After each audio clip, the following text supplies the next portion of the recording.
What's going on, YouTube? Tom here, and today let's talk about the other most important Toyota, at least in my opinion.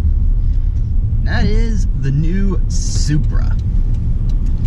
So, as everybody knows, the Supra is the alleged new sports car that Toyota is going to come out with. That's going to be a co-development with BMW, and it's going to be extremely similar to the new Z4 that's going to be coming out. Now, the problem with the Supra right now is we just don't know anything about it. Everything we know is all speculation and rumors. The only thing we know for sure is that Toyota re-trademarked the name Supra in the EU, which is apparently the way we know it's coming back. Now, we don't even know if it's going to be called Supra, but we got all the pictures out there. We got a bunch of the rumors on drivetrain, transmission, etc. So first off, let's talk about what we do know. Supra is going to be a coupe.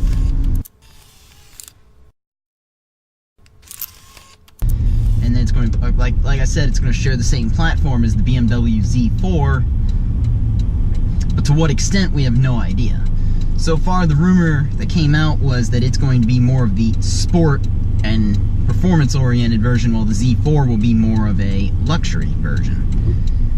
Now, first, an important one I want to talk about is let's talk about the engine in the Supra, because engine is a big one. Because right now, the rumor of the engine that's going to be used is Toyota's 3.5-liter V6. For those unfamiliar with Toyota, that's basically the V6 that's in every Toyota, almost. It's Tacoma gets it, the Camry gets it, the Sienna minivan gets it, various Lexuses get it. It's basically all over the Toyota range. Now, going off of that, we know that the Camry has 301 horsepower with the engine, so I would expect the Supra to have the same, if not maybe a hair more, depending on tuning.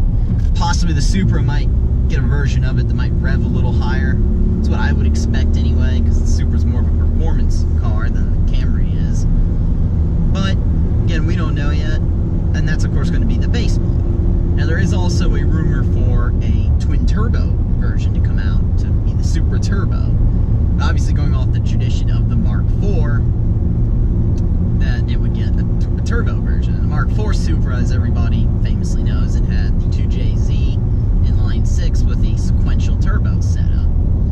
So this new Supra having a twin-turbo V6 would be kind of somewhat of a spiritual successor to that, going off of a similar drivetrain.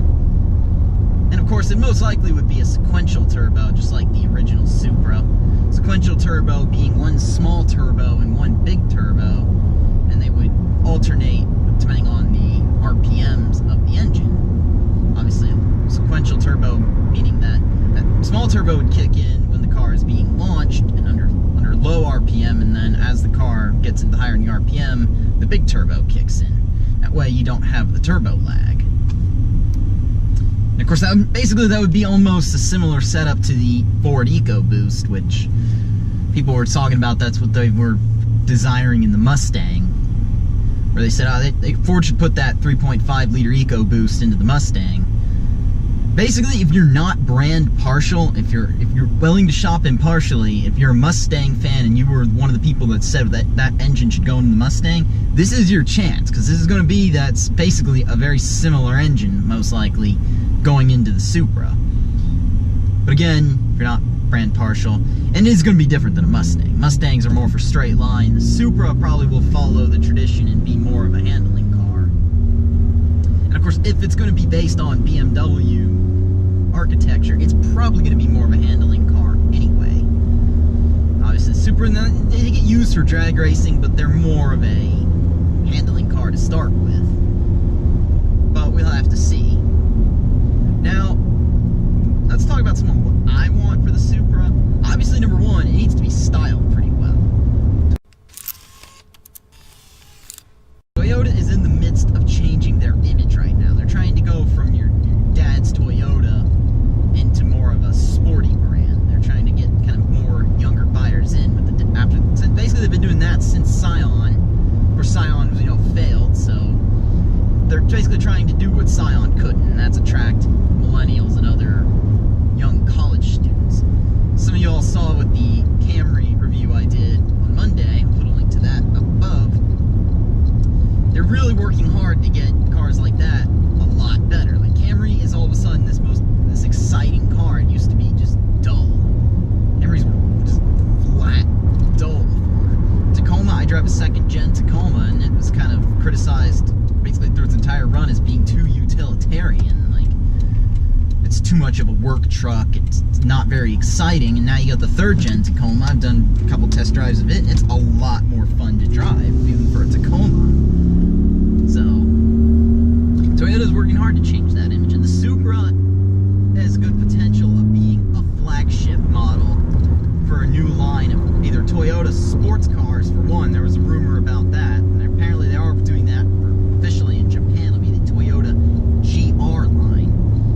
And of course, Supra Turbo could always be like the flagship. They might not call it Turbo. In that case, they might say GR Turbo or something along those lines. Something like that to be sporty, and that would be a good thing. And of course, number two, it's been said that it would be the kind of the sporty version of the 86/FRS that we just never got before.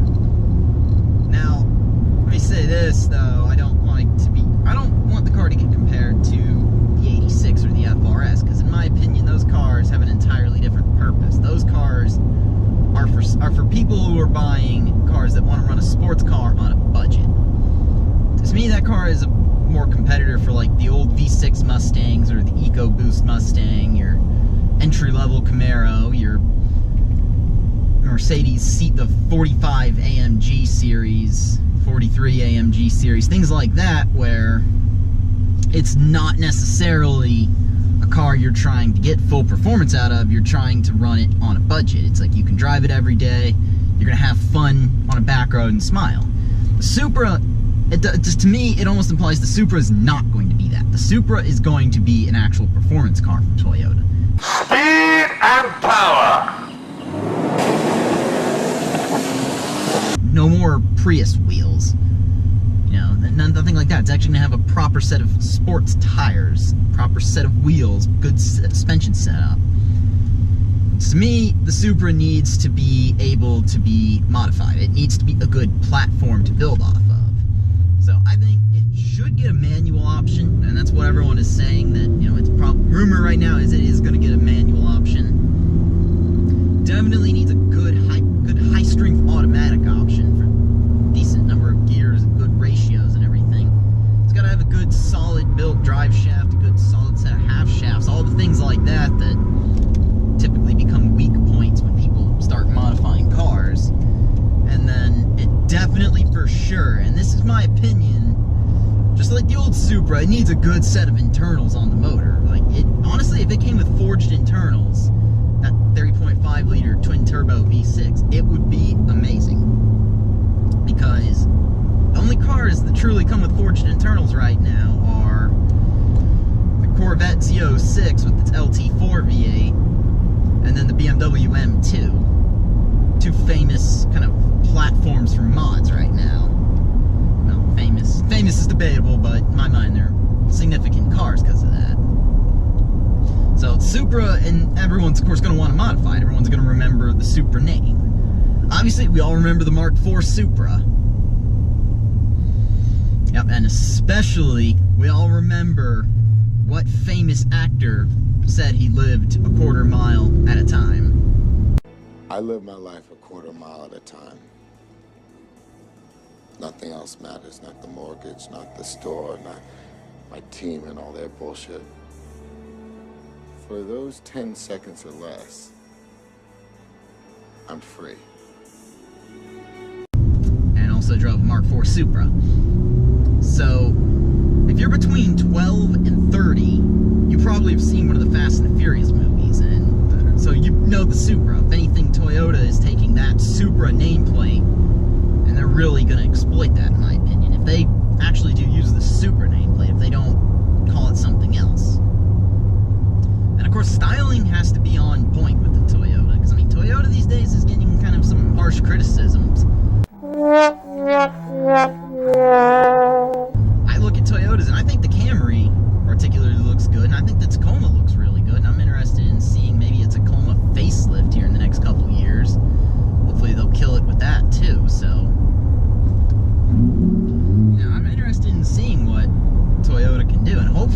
ruin it. I really hope they make it like a proper styled car that looks really good. Sports cars are important, and especially that's where a lot of criticism can come. We see people criticizing the Mustang right now, the 2018 facelift Mustang. Everyone criticized the C7 Corvette when it came out. And BMW, I think, with just the Z4 coming out, I think it's going to face some harsh criticism here. So the Supra, they can either kill it, or it can fall flat. I think it has potential to do really well, though.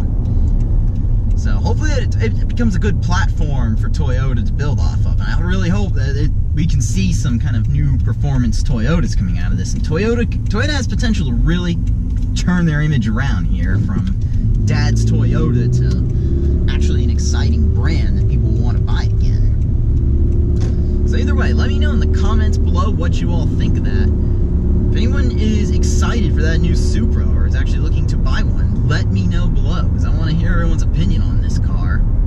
If you like this video, go and leave a thumbs up. If you're stopping in for the first time, go ahead and subscribe and help this channel grow, because we've really been helping this channel grow for a good while now, and I want to keep this growth going.